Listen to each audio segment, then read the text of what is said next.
وحرف جديد وحرف الأف. حرف الأف دايما بننطقه ف زي اللي في كلمة a fan, a fish, a fork, a flower. a fan, a fish, a fork, a flower.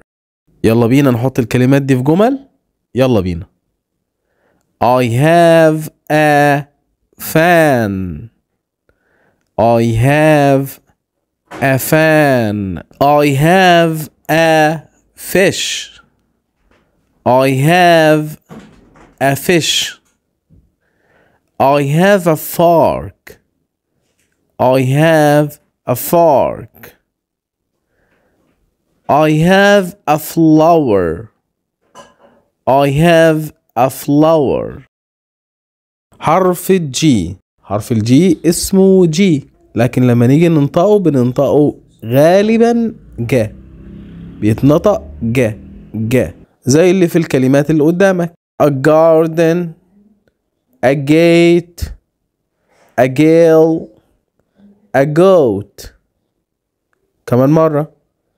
a garden, a gate, a girl, a goat. يلا بينا نكون جمل على الكلمات اللي أخدناها. this is. على فكرة this is دي معناها هذا يكون. this is the garden. This is the garden. This is the gate.